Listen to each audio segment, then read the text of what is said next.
मित्रांनो, आज आपण आलेलो आहोत या पैठण नगरीमध्ये. आणि ही पैठण नगरी म्हणजे पूर्वीच्या काळातील शालिवाहन काळातील प्रतिष्ठान, राजधानीचं ठिकाण. इतिहासामध्ये जे शक चालू झाले त्या शककर्त्या शालिवाहन राजाची ही राजधानी. आणि या राजधानीमध्ये आज आपण आलेलो आहोत.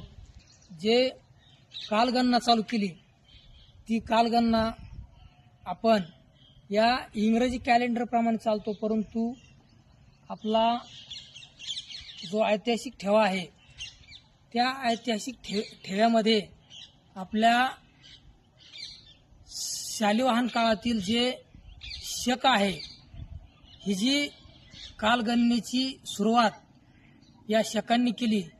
तर या ठिकाणी हे जे शालिवाहन राज्य होतं ते खरोखरच भारतामध्ये अतिशय वैभवशाली आणि श्रीमंत असं राज्य होतं. तर अशा या राज्याच्या या पवित्र गोदावरी नदीच्या तीरावरती जे पैठण वसलेलं होतं त्या इतिहासाची साक्ष देत आहे की हा जो पैठणचा भाग आहे हा खरोखर अतिशय प्राचीन आणि इतिहासामध्ये नोंद असलेला हा कालखंड आहे.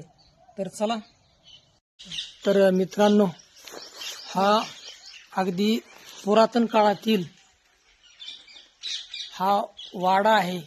पुरातन वास्तू ह्या अगदी कित्येक शतको या ठिकाणी उभ्या आहेत.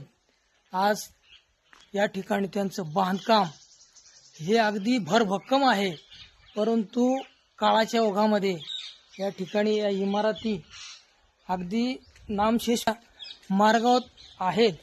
परंतु या ठिकाणी पूर्वीच्या काळातील जे बांधकाम होते ते खरोखर अगदी परिपूर्ण आणि कित्येक शतकं ओलांडतील असे हे बांधकाम या ठिकाणी पैठणसारख्या ठिकाणी आपल्याला पाहायला भेटतात. तर पहा हा परिसर